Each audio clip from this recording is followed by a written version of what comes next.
మీ కాళ్ళు పట్టుకుంటాను సార్, దయచేసి వాళ్లకు మరణ శిక్ష విధించండి అంటూ హీరో విశాల్ పెట్టినటువంటి ఒక పోస్ట్ ఇప్పుడు సోషల్ మీడియాలో సంచలనం సృష్టిస్తుంది. అసలు ఎవరిని ఉద్దేశించి పెట్టాడు, ఎందుకు పెట్టాడు అనే ఒక దాని పట్ల అందరూ కూడా ఆలోచిస్తున్నారు. అయితే ఈ మధ్య కాలంలో మెయిన్గా ఆడవాళ్ళపైన అత్యాచారాలు ఎక్కువగా అవుతూ ఉన్నాయి. డైలీ మనం చూస్తూ ఉన్నాం, ఏదో ఒక రకంగా ఏదో ఒక ప్లేస్ నుంచి ఏదో ఒక న్యూస్ వింటూనే ఉన్నాం. ఇక్కడ సామూహిక అత్యాచారం అంటున్నారు, ఇంకొంతమంది అసలు చిన్న పిల్లల, పెద్దవాళ్ళ, ముసలి వాళ్ళ ఏది కూడా చూడట్లేదు, అసలు ఒక పశువుల్లాగా ప్రవర్తిస్తున్నారని చెప్పుకోవచ్చు. అయితే ఇప్పుడు విశాల్ గారు మాట్లాడుతున్నటువంటి ఇష్యూ ఏంటంటే, కోయంబత్తూర్ విమానాశ్రయం పరిసర ప్రాంతాల్లో ఒక యువతి అండ్ ఇంకొక యువకుడు ఇద్దరు కూడా కారులో వెళ్తున్నారు. అయితే కారులో వెళ్తున్నప్పుడు సడన్గా కారు ఆగిపోయింది, అంటే చెడిపోయింది. సో ఆ క్రమంలోని ఇంకొక కారులో వస్తున్నటువంటి ముగ్గురు వ్యక్తులు అక్కడ ఆపేసి ఆ యువతిని లాక్కెళ్ళి సామూహిక అత్యాచారం చేశారు. సో ఇప్పుడు మనం చూస్తూ ఉన్నాం, చాలా మంది కూడా ఇలాంటి ఇష్యూస్ జరుగుతున్నప్పుడు ఓకే, పోలీసులు ఆల్రెడీ వీళ్ళని కూడా అరెస్ట్ చేశారు.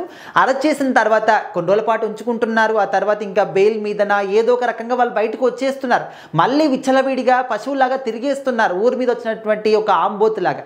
సో అలాంటి వాళ్ళకి అసలు భయం ఎక్కడ ఉంటుంది? ప్రభుత్వం తరపున కావచ్చు, పోలీసుల తరపున కావచ్చు, చట్టాల పరంగా కావచ్చు, అసలు వాళ్ళకు ఏ విధంగా భయం ఉంటుంది? అసలు భయం లేకుండా ప్రవర్తిస్తున్నారు.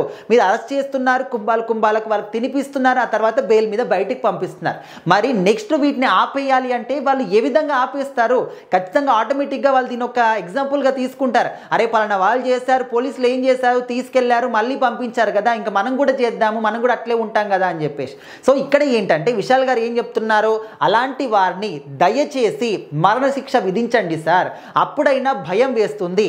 సో అరబ్ కంట్రీస్లో ఈ విధంగా జరుగుతుందా? మన వాళ్ళు ఏంటంటే ఏదో 2 నెలల 3 నెలల సంవత్సరం ఉంచుకుంటారు, ఆ తర్వాత బెయిల్ మీద బయటికి పంపించేస్తారు. లేకపోతే వాళ్ళ తరపు ఎవరైనా వచ్చి ఏదో డబ్బులు కట్టేసుకుని లేకపోతే ఏదో ఒక విధంగా సెటిల్మెంట్ చేసుకుంటారు. కానీ అరబ్ కంట్రీస్లో ఆ విధంగా కాదు. ఈ విధంగా ఒక యువతిని కానీ ఎవరైనా ఈ విధంగా చేసినప్పుడు ఖచ్చితంగా ఆన్ ది స్పాట్ వాళ్ళని అక్కడే చంపేస్తారు, మరణశిక్ష విధిస్తారు. సో అలాంటివి చేసినప్పుడు కదా మళ్ళీ ఎవరైనా ఇలాంటివి చేయాలనుకుంటే వాళ్ళ వెన్నులో భయం పుడుతుంది.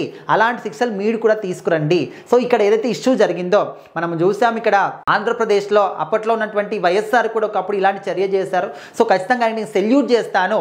సో మీరు కూడా దయచేసి ఇలాంటి వాళ్ళని క్షమించి ఏదో మేము జైల్లో పెట్టామని చెప్పేసి 2-3 రోజులు ఉంచుకొని బయటికి పంపించడం కాదు. మీ కాళ్ళైనా పట్టుకుంటాను, కాళ్ళు పట్టుకొని నమస్కారం చేస్తున్నారు, ఇలాంటి వాళ్ళని మరణశిక్ష విధించండి. మళ్ళీ ఎవరైనా ఇలాంటివి చేయాలనుకుంటే వాళ్ళకు భయం పుట్టాలి, వణుకు పుట్టాలి, ఆ విధంగా చేయండి అని చెప్పేసి విశాల్ గారు చెప్పడం జరిగింది. చాలా మంది కూడా ఈయన పెట్టినటువంటి పోస్ట్కి సపోర్ట్ చేస్తూ ఉన్నారు.